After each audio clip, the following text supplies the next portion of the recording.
Death Note, œuvre majeure du monde du manga qui a su séduire un public plus grand que celui qu'il visait. Résultat d'un scénario original, de personnages intéressants et d'une intrigue regorgeant de mystère. Mais parmi les secrets de la série, il en demeure un qui vous a peut-être posé question. Pourquoi des pommes dans Death Note? La question peut vous sembler loufoque, mais elle cache en réalité un véritable iceberg. Salut à tous et à toutes, c'est Endo, et aujourd'hui, plongez avec moi dans les profondeurs de ce mystère.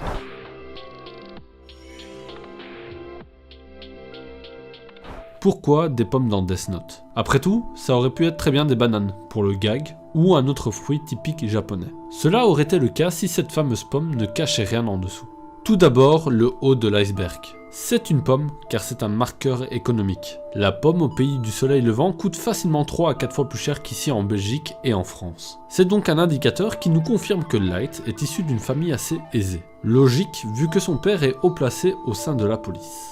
On peut donc continuer notre descente de l'iceberg jusqu'à l'étape suivante, la symbolique de la pomme. La pomme est connotée au fruit défendu de la Bible qu'Adam et Ève ont mangé, le fruit de la connaissance interdite. À partir de là, il y a 3 parallèles à faire. Le premier est la symbolique de cette pomme entre les mains de Light. Cette représentation est l'image même de l'homme qui a croqué dedans pour tenter de devenir l'égal de Dieu. Image que l'on retrouve également en couverture du dernier one-shot de Death Note. Et pour cet acte de vouloir transcender cette condition humaine, la Bible et Death Note se font écho car aucune des deux fins ne finit bien. Le deuxième parallèle est le lien que représente ce fruit. Dans la Bible, cela établit un lien entre l'homme et le serpent, le diable et le péché. Dans Death Note, cela conclut une relation entre Light et Ryuk, qui engendrera le péché. Et dans les deux cas, il finit par y avoir une trahison. Le serpent a trahi l'homme, le condamnant hors du paradis. Ryuk a trahi Light, le laissant mourir lorsqu'il le suppliait de le sauver. Car Light, dans sa mélomanie de se prendre pour un dieu, avait pris pour acquis que Ryuk était son allié et son égal. Vanité dont il payera le prix. Le troisième parallèle est celui du péché. La pomme représente le péché. Et ce n'est pas anodin si Ryuk s'en gave au point d'y vouer une certaine addiction. Dans le monde des dieux de la mort, on le voit, les pommes sont toutes desséchées. Et ce n'est pas par hasard, car elles n'appartiennent pas au monde des hommes. Dans le monde des dieux de la mort, il n'y a donc pas de conscience du bien et du mal, et par conséquent, pas de péché. C'est pourquoi elles n'ont aucune saveur. Alors que celles de notre monde sont juteuses, car l'humanité regorge de péché. Et c'est de cela que se nourrit Ryuk avec autant d'entrain. Les pommes qu'il mange font juste écho au péché que Light commet avec ses nouveaux pouvoirs. Tant que Light pourra lui fournir des pommes, c'est que Light sera en mesure de continuer de pécher. Le point culminant même de ce fait est que les dieux de la mort ne sont pas censés aider leurs humains. Pourtant, en échange de pommes, Ryuk le fera pour détecter les caméras dans la chambre de Light. Et s'il aide Light, c'est avant tout pour qu'il puisse continuer de mal agir. Bien, on a pas mal exploré la symbolique de la pomme, mais il faut aussi se pencher sur ce qu'elle évoque en dehors du monde religieux. Elle fait écho à 2 esprits brillants. Le premier que vous connaissez certainement est Newton. La pomme qui lui est tombée dessus lui a permis dans les grandes lignes d'avoir de nouvelles réflexions sur le monde.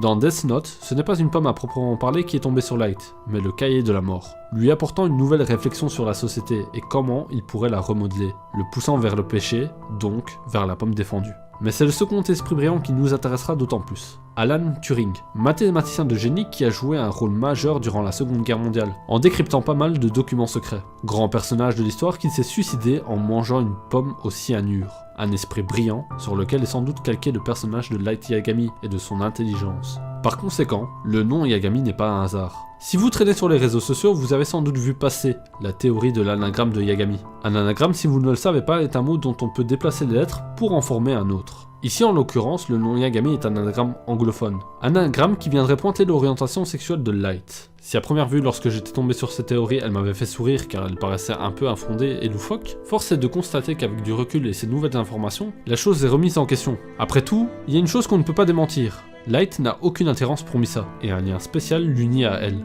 Théorie qui paraissait loufoque lorsqu'aucun élément n'était apporté, mais qui s'avère véridique à mes yeux lorsqu'on sait que Light est donc inspiré d'Alan Turing, qui était lui-même d'orientation homosexuelle. Et Alan, comme dit précédemment, décryptait des documents et des codes secrets. Le système d'anagramme en faisait partie. Et comme dans Death Note, peu de choses sont laissées au hasard, il faut à mon sens y voir un message secret et sous nos yeux depuis des années. Voilà, c'est donc la fin de cet épisode. J'espère que comme d'habitude, mon travail vous aura plu. Si c'est le cas, comme toujours, n'oubliez pas de me le faire savoir avec l'espace commentaire, le like, la cloche et l'abonnement. C'est tout pour moi pour aujourd'hui, c'était Endo, ciao.